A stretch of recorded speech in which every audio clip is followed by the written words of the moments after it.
Papasakokite apie save. Kokį dalyką dėstote, kokia jūsų specializacija šioje srityje ir asmeniniai interesai.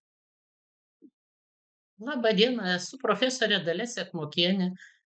Dėstau dalį modulio sveikas amžėjimas, sveikas senėjimas.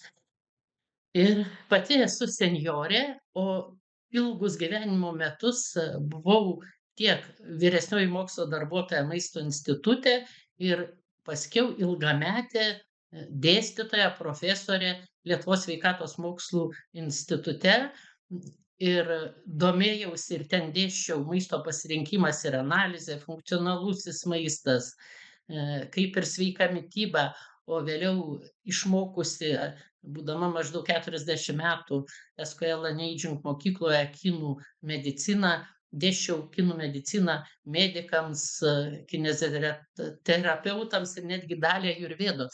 Ir ten aš atradau jaunėjimo meną, rasajanos meną.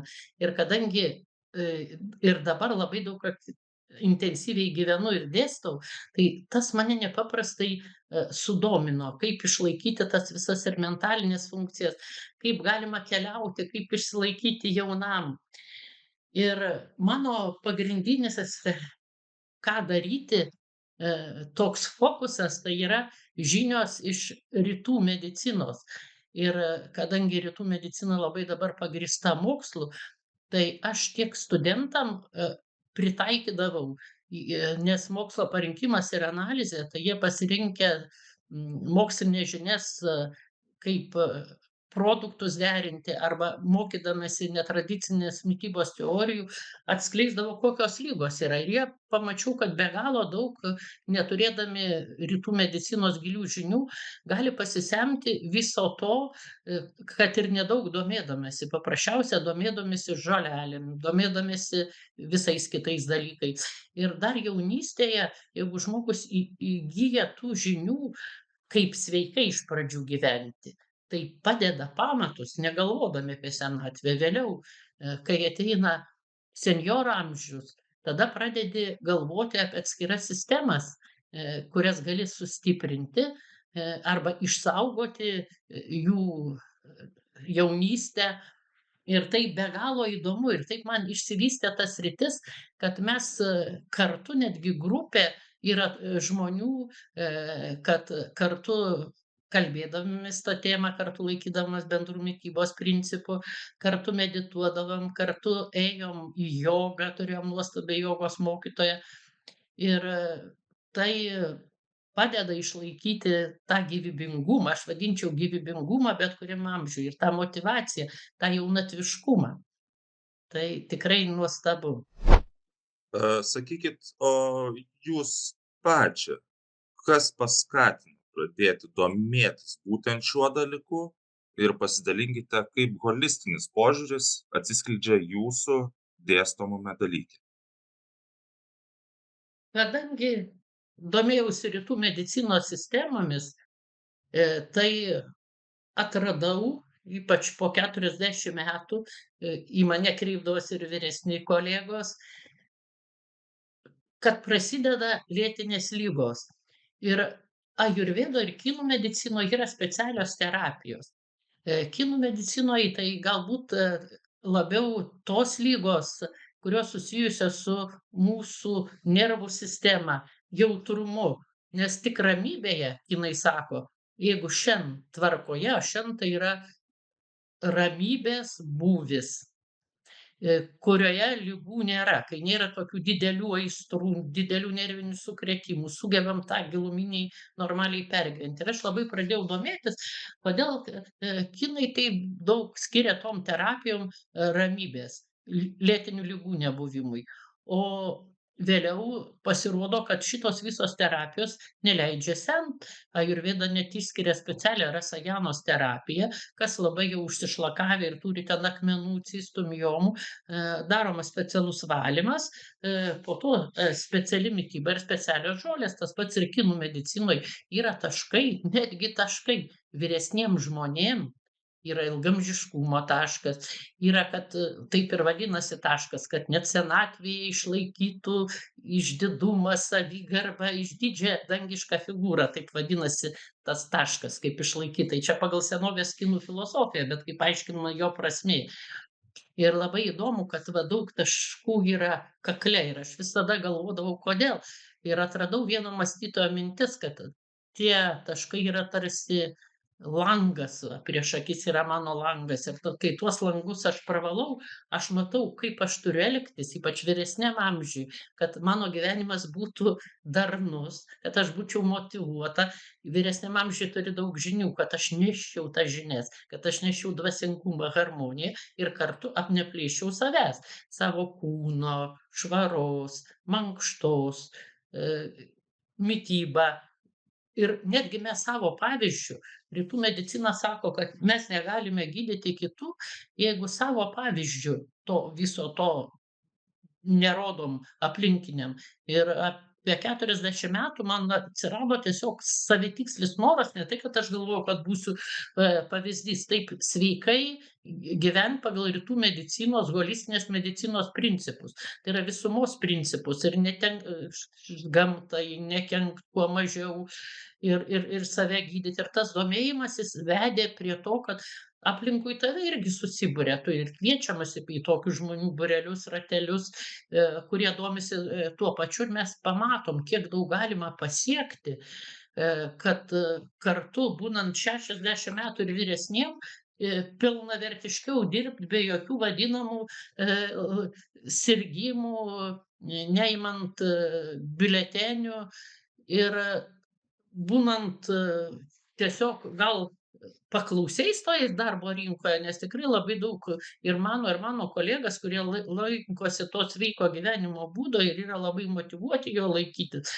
Tai matosi, kad žmogus tiesiog šviečia ir jis yra labai reikalingas, labai visur prašomas ir dėstyti ir visa kita. Tai nepaprastai motyvuoja.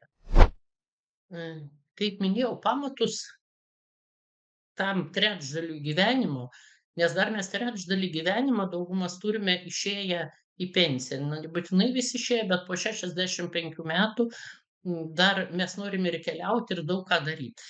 Ir jeigu pamatai, o tos sveikatos nebuvo padėti, maža raumenų masė. Jeigu žiūrėti grynai jau iš medicininės tokios fizinės pusės, kartais endokrininės liaukos prastai veikia, tai už tai, kad ne tą valgėm, perdirbtus, užterštus produktus, neturim fizinės jėgos, kognityvinės funkcijos irgi dėl blogos mitybos, netinkamos, tiksliau sakant, arba užterštų produktų. Pavyzdžiui, vartojant daug cukraus, kaip vieną pavyzdį galiu pasakyt, glikacijos procesai ne tiktai vyksta kraujyje, hemoglobinas surišamas su cukrumi, bet neurotransmiteriai glikuojami, tai yra tampa nebeveiksnūs. Baltymai rišami su cukrumi. Ir to visą nežinant, paskui labai tas kelias vyresniam amžiui, kad tu jaunėtum, labai labai sunkus. Todėl jauni žmonės turi susimąstyt, kad tas trečdalis gyvenimo, kada jie bus laisvi nuo tų darbų, kai turi daug dirbt, padėt pamatus, užaugint vaikus, kad jie galėtų mėgautis tuo gyvenimu, jie turi neturėt lėtinių ligų, turi sveiką tą gyvenimą, o sveikata įmanoma tik turint holistinį požiūrį į gyvenimą, į supančius žmones, į mitybą.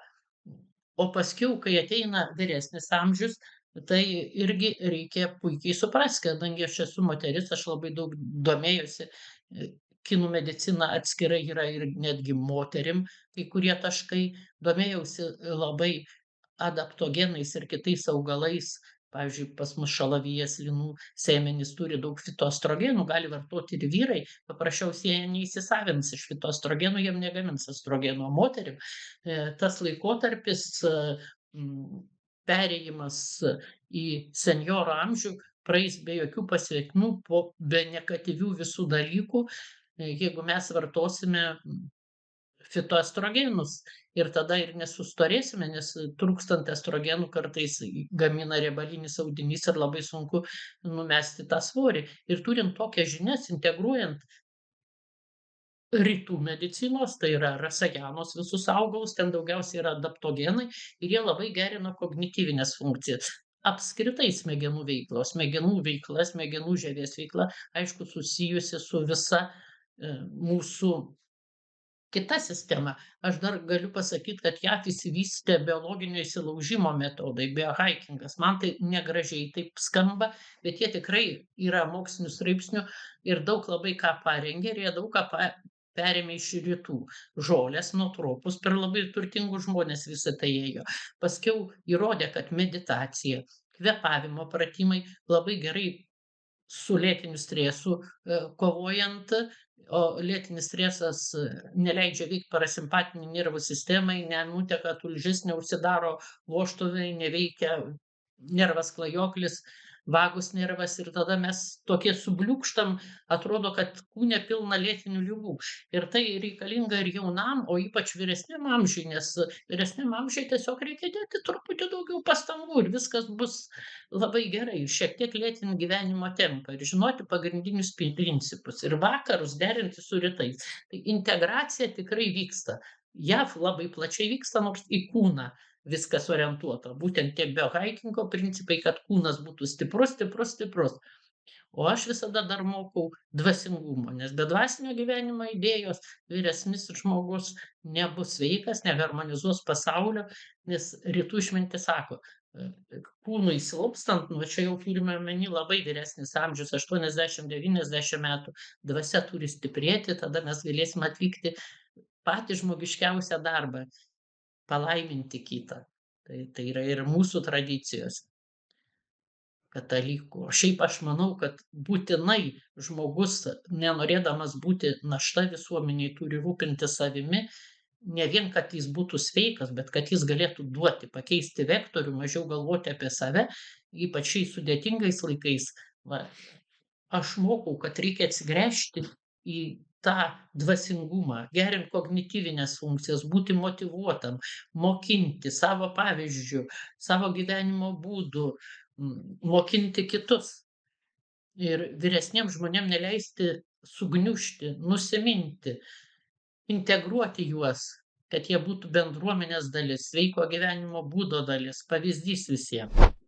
Holistinis požiūris yra svarbus sveikatinimo srities specialistams, gydytojams, kurie galbūt yra truputėlį senesnio požiūrio, jeigu taip galima išsireikšti, ar labiau standartinio medicininio farmacinio požiūrio. Taip, šis požiūris būtinas, nors kai labai užklumpa sunki liga, reikalinga širdies, inkstų, kepenų operacija, mes einame pas tą specialistą, bet pagydžius vieną organą, išoperavus ten auglį, visada reikia atsigręžti, kad žmogus būtų sveikas į kūną kaip visumą, nes tiek metabolinis sindromas, tiek dauguma kitų ligų. Dabar, pavyzdžiui, yra tokia liga, kuri irgi pasireiškia senėjant, irgi įtaką didelę daro ir stresas, ir tai, kad mes negaunam fosfolipidų maiste. Tai yra mitochondrijų disfunkcija. Tai ląstelėse esančios atominės jėgainės nepagamina pakankamai ATF, krenta kūno temperatūra, nebevyksta visos fermentinės reakcijos, tam reikalingas judesys. Aerobinis, pavyzdžiui, užsigulėjusius žmonės po sunkių ligų senų, japonas mokslininkas Niši, va tai purtydavo rankas, purtydavo kojas, jau pats jam paėmė. Ir tada aktyvuojama mitochondrijų veikla, deguoninis mitochondrijų kvėpavimas, daugiau tą ATF. Ir tą principą vien paprastą suprantant holistiškai, kad vien išoperavus auglį organas nebus sveikas, kad viskas reikalinga. Ir judėjimas, mūsų modulyje tas labai dėstoma. Ir mityba, ir bendravimas, nes bendravimas kinų medicinoje labai svarbus, nes mūsų pasąmonė yra susijusi su mūsų DNR ir kad nebūtų onkologijos, kas vyresniam amžiui labai svarbus, ir DNR pažaidų reikalingas tiek ta fizinė priežiūra, mityba, neužterštas maistas, oras, tiek labai pozityvus pasaulį harmonizuojantis mąstymas ir labai mažai kas mokina. O čia yra holistinės medicinos dalis. Ir aš už tai labai labai visus kviečiu mokytis sveiko amžėjimo modulį, tiek jaunus, tiek vyresnius.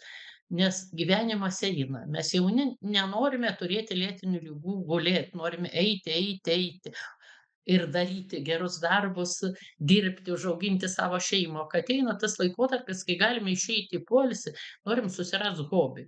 Ir kartais kūnas senka, nebėra jėgų, kūno malonumai baigti. Dėl to, kad mes save neprižiūrėjome jaunystėje, bet ir tada save motyvavus ir turint žinių, kurias jūs įgausite studijuodami sveiko amžėjimo modulį, jūs galite pakilti visų pratimų dėka. Dabar jau mokslas labai daug įrodė, tiek fizinių pratimų, tiek adaptogenų. Turtingesni žmonės JAV labai naudoja adaptogenus ir yra ištyrinėta ir daug mūsų vaistinėje. Tiek mitybos, tiek supratimo. Ir sujungus daug grandžių ir kiekvienam žmogui individualiai pasirinkus tuos metodus, tam vyresniam amžiuje galima labai daug ką nuveikti, labai daug ką išmokti, pamatyti pasaulį ir džiaugtis visais gyvenimo teikiamais malonumais bei savo gyvenimo pavyzdžiu įkvėpti kitus.